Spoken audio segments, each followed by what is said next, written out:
Good morning students. देखिए आज है हम फिफ्थ क्लास का साइंस स्टार्ट कर रहे हैं। आप सभी ने बुक खरीद लिए होंगे और जिन्होंने नहीं खरीदे क्विकली खरीदिए, क्योंकि हमको पढ़ने के लिए बुक की बहुत ज़रूरत होती है ना। स्टार्ट करते हैं हम फिफ्थ क्लास का place number first plant increasing the number. ठीक है, तो सबसे पहले हम इंट्रोडक्शन पढ़ेंगे। उसमें कुछ थोड़ा सा एक्टिविटी के साथ दिया गया है आपको समझाने के लिए। Soma come home from school eight 3 PM, यानी सोमा स्कूल से कब लौटती है? शाम को 3 बजे।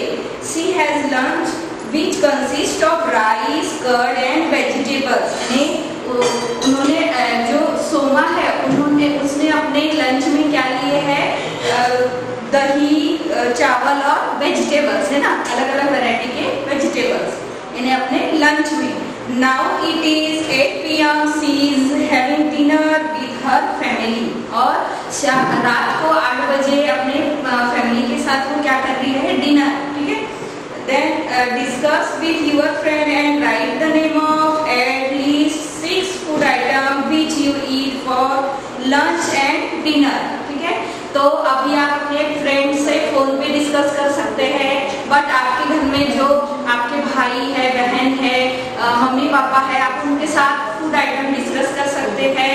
मम्मी को पता होता है कि हेल्दी फूड कौन सा होता है। ठीक है, तो आप हेल्दी फूड कौन सा होता है वो आपको लंच में लेना है और डिनर में भी लेना है। ठीक है, और हम सुबह ब्रेकफास्ट कैसा करते हैं? हल्का फुल्का ब्रेकफास्ट करते हैं। ठीक है, तो our life depend on nature, यानी हमारा जो जीवन है वो काय पे डिपेंडेंट है? नेचर।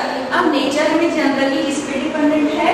प्लांट पे, है ना, क्योंकि जो प्लांट है वो हमको ऑक्सीजन भी देता है और फूड भी देता है, और हम उससे बहुत सारे जैसे रोटी, कपड़ा और मकान, है ना, शेल्टर है, फूड है और क्लॉथ है, ये हमको कहाँ से मिलता है? प्लांट से। Plant are a major part of nature, यानी नेचर का जो मेजर पार्ट है वो क्या है? Plant.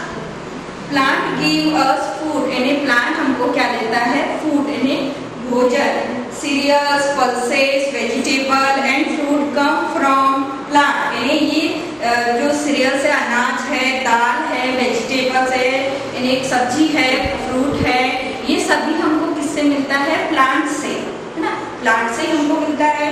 Then sugar and oil too are obtain from plant, और जो शुगर होता है वो भी हमको प्लांट से मिलता है, और ऑयल जो हम स्पाइसी फूड बनाने के लिए यूज करते हैं, वेजिटेबल में यूज करते हैं। ऑयल के बहुत सारे यूजेस होते हैं ना, अलग अलग, तो ये सभी हम कहाँ से मिलते हैं? प्लांट से।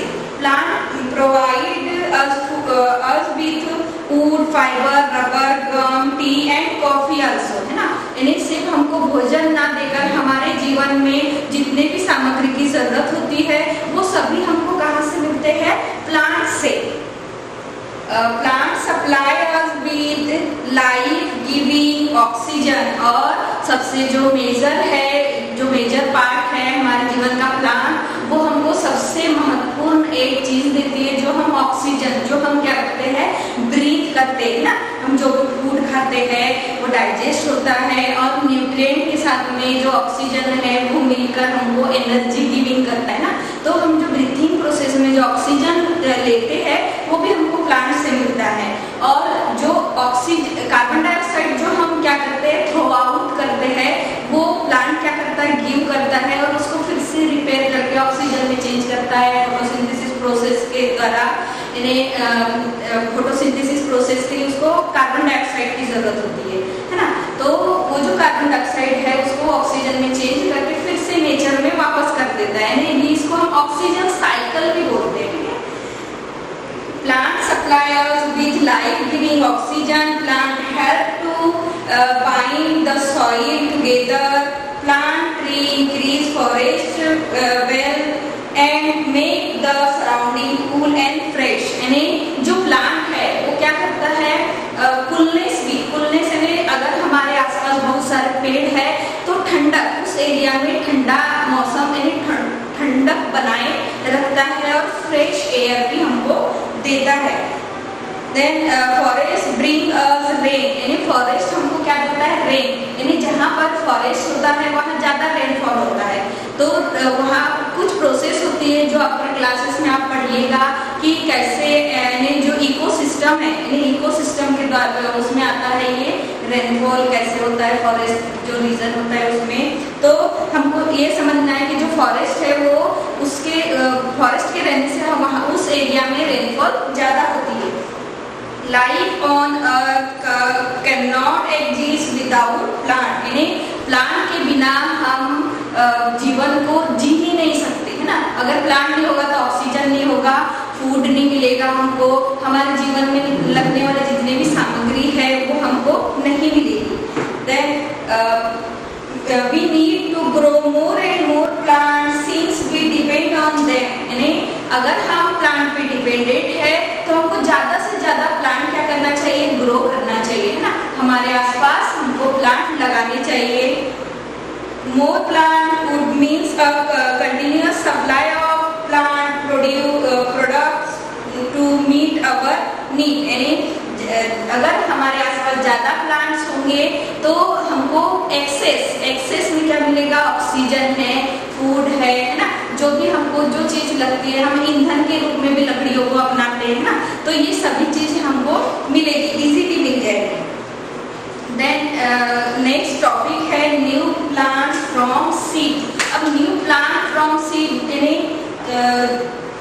why does a plant produce so many seed, यानी हमारे दिमाग में क्वेश्चन आता है कि बहुत सारे एक प्लांट बहुत सारे सीड कैसे प्रोड्यूस करता है, कैसे हो सकता है ऐसा, है ना। तो हमको ये भी पता है कि अगर एक प्लांट, एक पेड़ है, फॉर एग्जाम्पल मैंगो ट्री, उसमें बहुत सारे मैंगोज लगे हैं तो उसके सीड्स भी बहुत सारे होंगे, है ना।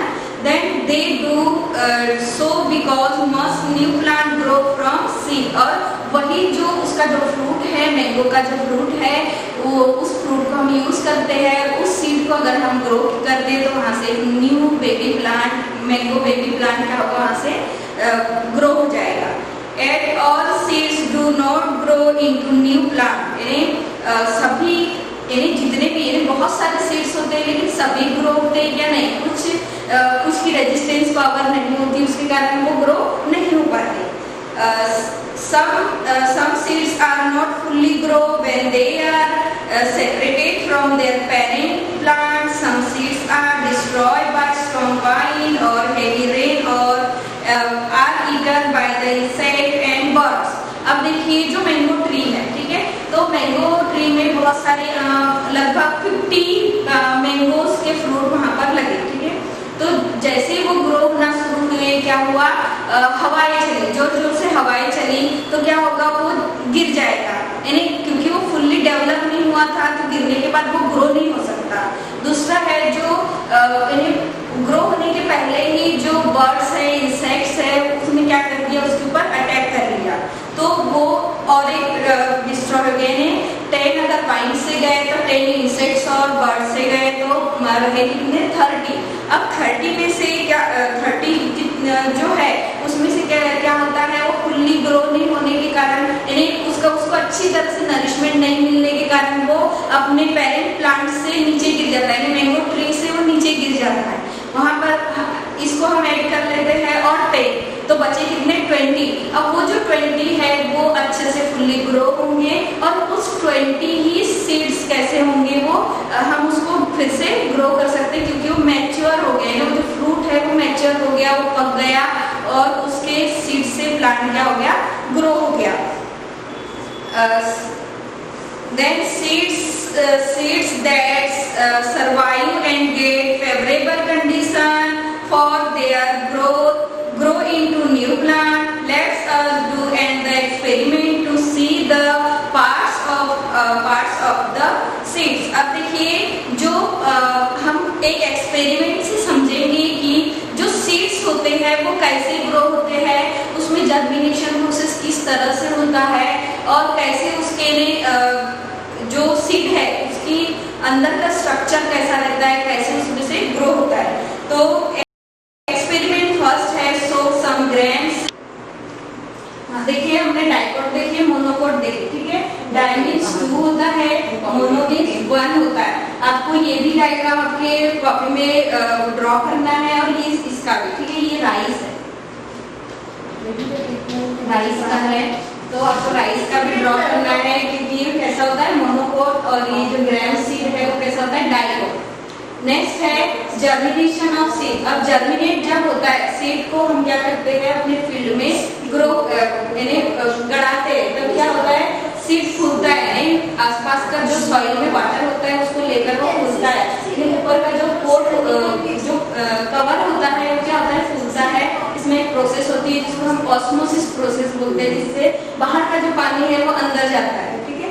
तो उस प्रोसेस के द्वारा ये सीड फूलता है और फिर उसके बाद में इसमें एक रूट लाइक जो स्ट्रक्चर बनता है, जैसे हम कुछ उसड़ वगैरह चटपटी बनाते हैं तो उस समय एक रूट आता है, तो वो एक्चुअली रूट नहीं होता, वो रेडिकल बोला जाता है उसको, वो रेडिकल ग्रो होता है। उसके बाद में सीड में शूट अलग से ग्रो होता है और रूट अलग से होता है ये, और उसके बाद में वो प्लांट में क्या हो जाता है डेवलप हो जाता है।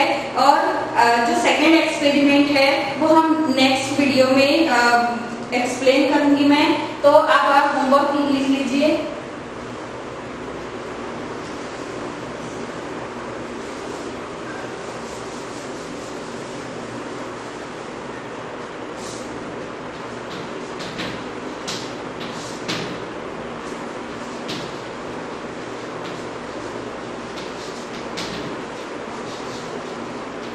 Draw the diagram of germination of seed.